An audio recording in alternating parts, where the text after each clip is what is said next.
I was speaking with another founder friend of mine, and they said they were having a tough time getting their team to start using AI. And I started walking through some of the things that we started doing internally to get our team to start using AI.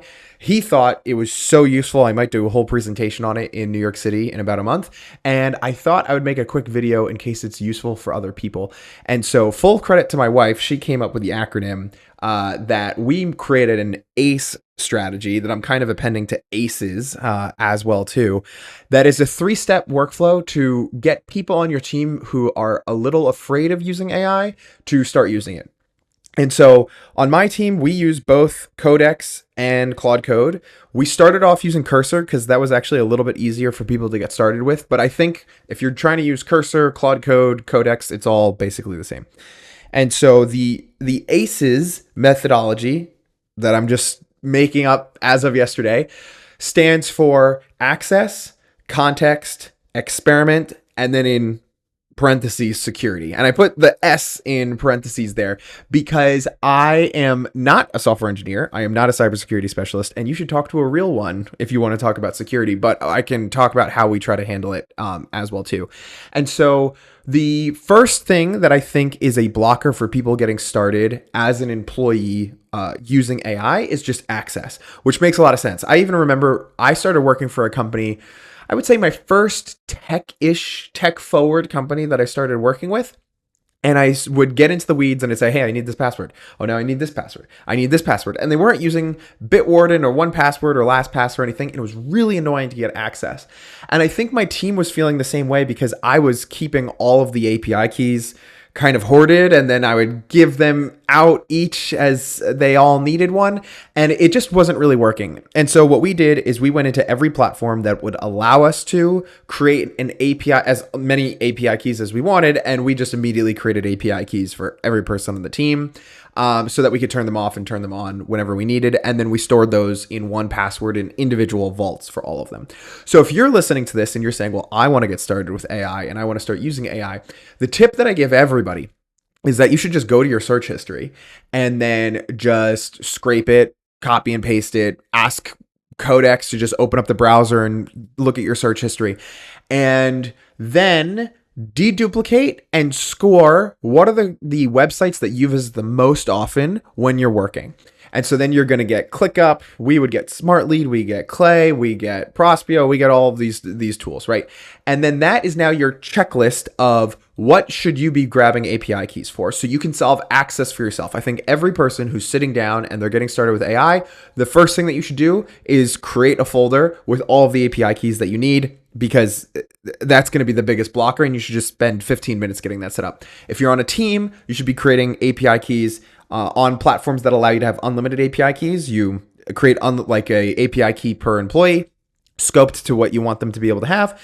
Then if there's an API key that you don't want people to really have access to, what we have done is Trigger.dev actually lets you create workflows and automations, and then with their environment variables, it can see what's available and then just slot things in.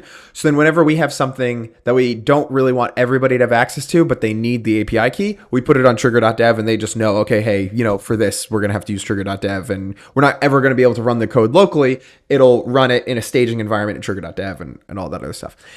So bottom line there, access. If you're working by yourself, make a list of all the platforms that you need API tokens for, and then just get it done and sign into all of them and get it all connected. The second thing that you need to solve for is context. And I think this is a little bit, depends on what industry you're in, but I think these models, ever since about November or December of 2025, are all so incredibly smart that we are not living in a time where you need to be thinking, okay, is this model smart enough to do this task? It's really, does this model have enough context to be able to do this task? So in my company, we work mainly out of Slack, and every meeting that we've ever had is recorded with Fathom. And I talk a lot and save a lot of things on voice notes on my phone. So now we have a lot of places to gather context from. We have the Zoom calls, we have all the Slack channels, and then we have the voice memos that I have on my phone as well too.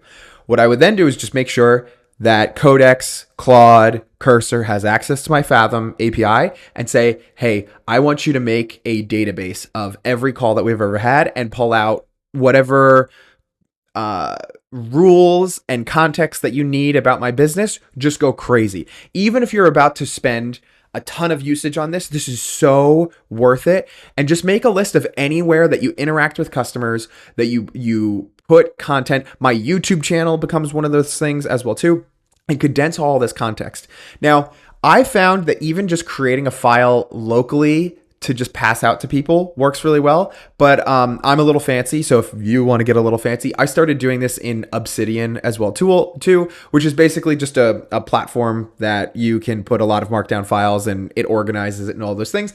And I have never set up Obsidian. I've never even logged into Obsidian. All it is it just saves these files for me. It organizes them. And I just told Codex to go do research on the best ways to set up Obsidian. It took care of that. And my Obsidian is set up fairly organized now, and all these things. And then you want a way to keep this context updated. So the same way that you pulled your Fathom calls, you pulled your Slack channels, you pulled your YouTube videos, your LinkedIn posts, whatever it is of context that your team needs, content from the website. You want to set up a schedule to re-pull that context and update the data on a daily basis, on a weekly basis, whenever you'd like, saying that if one thing contradicts something from the past, the next future thing should supersede it, right? And then just have it run on a schedule and just ping you and say, hey, we found these rules that need updating. Can you confirm? And then you say yes. So now you have context that you can pass out to your entire team. So now everybody on the team has access to the tools. Everybody on the team is working off the same context as well. So for instance, we have a rule that you cannot launch an email campaign until it goes through QA with 2 people.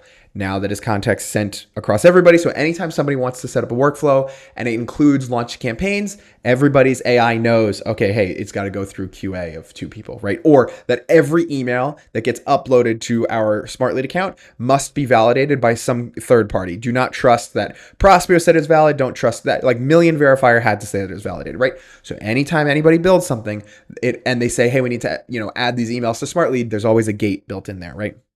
And then the E in the ACE methodology stands for experiments, where you really need to be able to give your team easy things for them to wrap their head around. Like the first things that you did with Cursor or Claude Code, those could be great things for your team to start doing as well too. And even this workflow of gathering context, if you are watching this video and you've never used these tools before and you want to just get started, even just the exercise of talking to Codex, Claude, or Cursor and saying, okay, here's all the access for all of my tools. These have MCP files, these have CLIs, connect with them, whatever. That's good practice. And then even just talking to it to build a context repository and then building an automated context repository is really good for practice as well too. But then now that it has all your context, if you were also looking for, okay, what's the first experiment we should be running? Just literally ask AI, hey, considering my context, what's something that I do all the time that you don't see any automations for, and give me a suggestion of an automation and how you would build it for me. And then host that thing on Railway or Trigger.dev and store the data in Supabase or something. That's what we're doing. And so I wanted to create, I know, a little bit of a talking head video. I'm going to land this plane under 10 minutes I thought this was, the person that I was talking with thought that this was useful, and I thought it would be useful for other people as well too, that if you give yourself access by doing my Google Chrome history trick, you gather your context and you give yourself experiments, or you do this with your team, I think you'll enable yourself to be using AI a lot wiser. And if this helps, leave in the comments. I know this isn't my normal video where we're talking about outbound marketing or anything, but I hope people enjoy it anyway. Thanks, guys.